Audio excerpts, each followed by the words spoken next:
ये जो हम जिक्र करते हैं ना, जिक्र ये इस्लाम का रुकन नहीं है, और ज़रूरी इतना ज़रूरी है कि अगर हम करेंगे तो कामयाब हो जाएंगे। अगर हम जिक्र करेंगे तो हर मुश्किल से परेशानी से निकल जाएंगे। अगर हम जिक्र करेंगे तो हमारे सारे मसले हल हो सकते हैं। अगर हम जिक्र नहीं करेंगे तो फिर नुकसान का सौदा है। अल्लाह तबारक व तआला कुरान पाक में फरमाते हैं, जिन लोगों ने मेरे जिक्र से मुंह मोड़ा, या जब मेरा जिक्र होता है तो वो घबराते हैं, परेशान होते हैं, वो मेरा जिक्र नहीं करते, फिर मैं दुनिया में उनको परेशान करूँगा। यानी कि सबक याद करेंगे, होगा नहीं, इम्तिहान की तैयारी करेंगे लेकिन नाकाम हो जाएंगे। कौन लोग? वो बच्चे इधर मेरे तरफ देखो, वो बच्चे आते रहेंगे। ये पहली बार आ रहे हैं बच्चे सारे, ये पहले दिन है ये बच्चे। सामने देखो यार, सामने देखो। वो जब अल्लाह कहता है कि जो बंदा मेरे जिक्र से मुंह मोड़ेगा या मेरा जिक्र करना छोड़ देगा, दुनिया में उसका जीना ऐसे होगा, परेशान, मुसीबत, बीमारी, झगड़े, आवाजारी, ना दिन को सुकून होगा ना रात को नींद आएगी।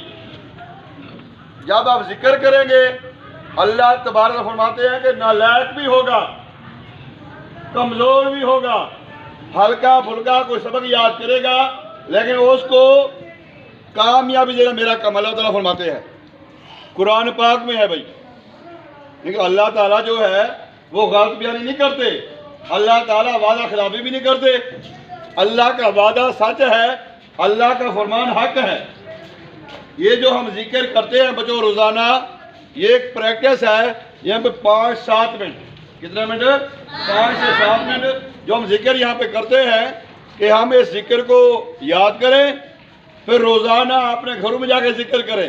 आज जो हमारे घरों में बीमारियां हैं, परेशानियां हैं, मुसीबतें हैं, झगड़े हैं, उसकी मेन वजह ये है कि आज हमारे घर में सब कुछ होता है, सियासी बातें होती हैं, गाने बाजे होते हैं, ड्रामे चलते हैं।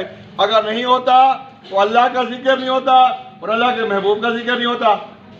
इसलिए अपने घर में जिक्र पाक कराने के लिए ये ज़रूरी नहीं है कि हम बड़े बड़े लोगों को जमा करें, लोगों को बुलाएं। नहीं, जब खाना पक जाए, खाना खाने से पहले या खाना खाने के बाद हम सारे घर में इकट्ठे बैठ जाएं और 11 बार बिस्मिल्लाह पढ़ लें, 11 बार सुभान अल्लाह, अल्हम्दुलिल्लाह। ये जब हम जिक्र करेंगे तो वो जो हम खाना खा रहे हैं उस खाने में शिफा होगी, हमारे घर से बीमारियां खत्म हो जाएंगी।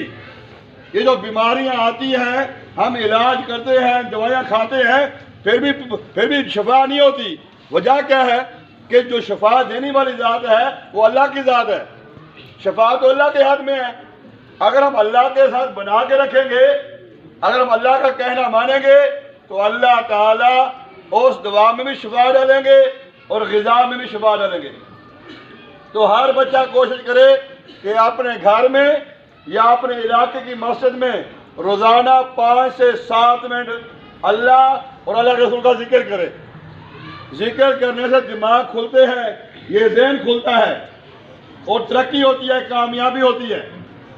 मुश्किल से मुश्किल इम्तिहान भी जिक्र की बरकत से आसान हो जाता है।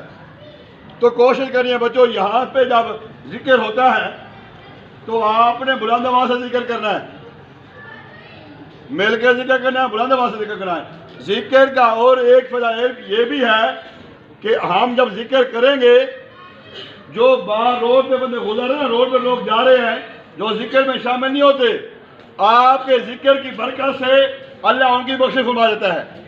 हदीस पाक है, देखें, काम हमने किया, वक़्त हमारा लगा, जिक्र हमने किया, जिसने हमारी आवाज़ सुन ली है, जो रोड पे गुजर के जा रहा है, अल्लाह उसकी बख्शिश फरमा देता है। इतना बड़ा अमल है कि करने वाला भी बख्शा गया और सुनने वाला भी बख्शा गया। अल्लाह ताला हम सबको इस जिक्र को आम करने की तौफीक फरमाए। हर जगह हर वक्त अल्लाह का जिक्र करेंगे, अल्लाह ताला हमें कामयाबी का हम प्यार फरमाएंगे। कौन करेगा जिक्र?